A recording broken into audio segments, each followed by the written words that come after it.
Assalamualaikum warahmatullahi wabarakatuh. Salam Om Swastiastu, Namo Buddhaya, salam kebajikan, Rahayu. Halo semuanya, perkenalkan kami dari kelompok 11. Di video kali ini kami akan membahas mengenai Pancasila sebagai ideologi terbuka. Sebelum kami lanjut ke isi videonya, izinkan kami untuk memperkenalkan diri kita masing-masing. Halo semuanya, perkenalkan saya Nadia Yuswati dari kelas 2025E NIM 25040674205. Perkenalkan, nama saya Vida Aprilia dengan akhiran NIM 206. Perkenalkan, nama saya Levia Cindy Arianti dengan NIM 207. Perkenalkan, nama saya Olivia Putri Damayanti dengan NIM akhir 208. Halo semuanya, kenalin aku Naishira Rifa Chandra dengan NIM 25006744209. Halo semuanya, perkenalkan saya Angelina Bunga Pertiwi dari kelas 2025E NIM 25040674210. Perkenalkan, nama saya Ana Nafisatini Ilma dari kelas 2025E dengan NIM 25040674211. Tiap entitas negara, bangsa berdiri di atas sebuah fondasi filosofis. Bagi Indonesia, fondasi itu adalah Pancasila. Namun, dalam diskursus akademik, seringkali muncul pertanyaan fundamental. Apakah Pancasila sekadar doktrin statis yang relevan di masa lalu atau sebagai ideologi? Kelompok kami berargumen bahwa Pancasila secara epistemologis dan sosiologis adalah sebuah ideologi terbuka dan inklusif. Analisis ini bertujuan untuk membedah validitas tesis tersebut dalam konteks tantangan zaman. Sebelum menganalisis, alangkah baiknya kita membedah konsepnya terlebih dahulu.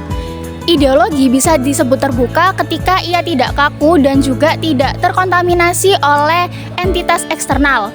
Ideologi terbuka menurut Alfian tahun 1991 adalah ideologi yang nilai-nilainya digali oleh masyarakat itu sendiri, oleh sosial dan kultural dari budayanya sendiri, sehingga dia tidak totaliter dan juga tidak membenarkan adanya kekuasaan absolut untuk mementingkan kepentingannya sendiri.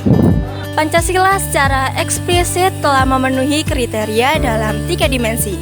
Dimensi yang pertama yaitu dimensi realitas. Nilai-nilainya adalah yang telah hidup dan mengakar dalam kehidupan masyarakat Nusantara seperti ketuhanan, kemanusiaan, persatuan, musyawarah, dan keadilan. Dimensi yang kedua adalah idealisme. Ia memberikan visio atau cita-cita yang kolektif yang hendak dicapai oleh masyarakat. Lalu dimensi yang ketiga yang paling krusial yaitu dimensi fleksibilitas atau pengembangan. Pancasila memiliki 5 nilai dasar yang permanen yang dapat beradaptasi dengan tuntutan zaman tanpa menghilangkan nilai esensinya. Argumen selanjutnya adalah inklusivitas. Inklusivitas adalah lawan dari sikap memisah-misahkan. Ia adalah prinsip yang merangkul dan bukan atau digunakan untuk menyingkirkan siapapun.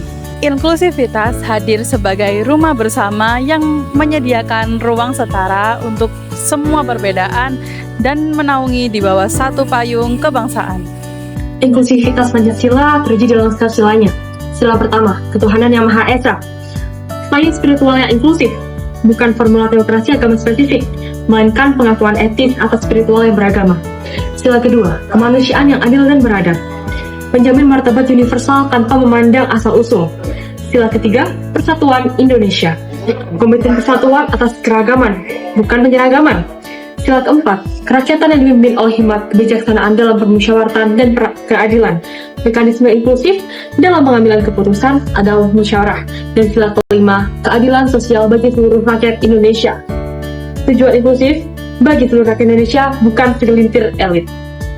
Namun kita harus tetap bersikap objektif, memposisikan Pancasila secara terbuka dan juga inklusif, bukan tanpa paradoks dan juga tantangan.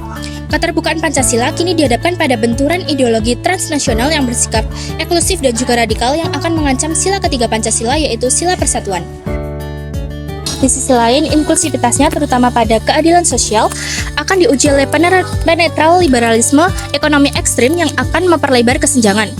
Keterbukaan Pancasila sering diartikan juga sebagai kelemahan, padahal ia adalah keterbukaan yang terpimpin oleh nilai dasarnya sendiri. Jika filter nilai dasar ini gagal, maka keterbukaan Pancasila akan berubah menjadi sebuah ancaman. Jadi, jika disimpulkan secara teori maupun sejarah, Pancasila merupakan ideologi yang terbuka dan inklusif.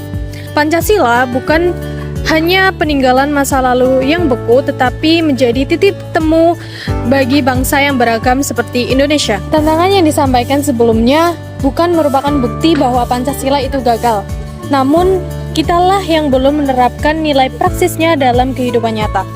Karena itu tugas kita memastikan bahwa Pancasila terus diisi dengan gagasan baru dan inklusifnya diwujudkan melalui keadilan yang benar-benar dirasakan masyarakat. Intinya, Pancasila bukan merupakan ideologi masa lalu, tetapi ideologi masa depan.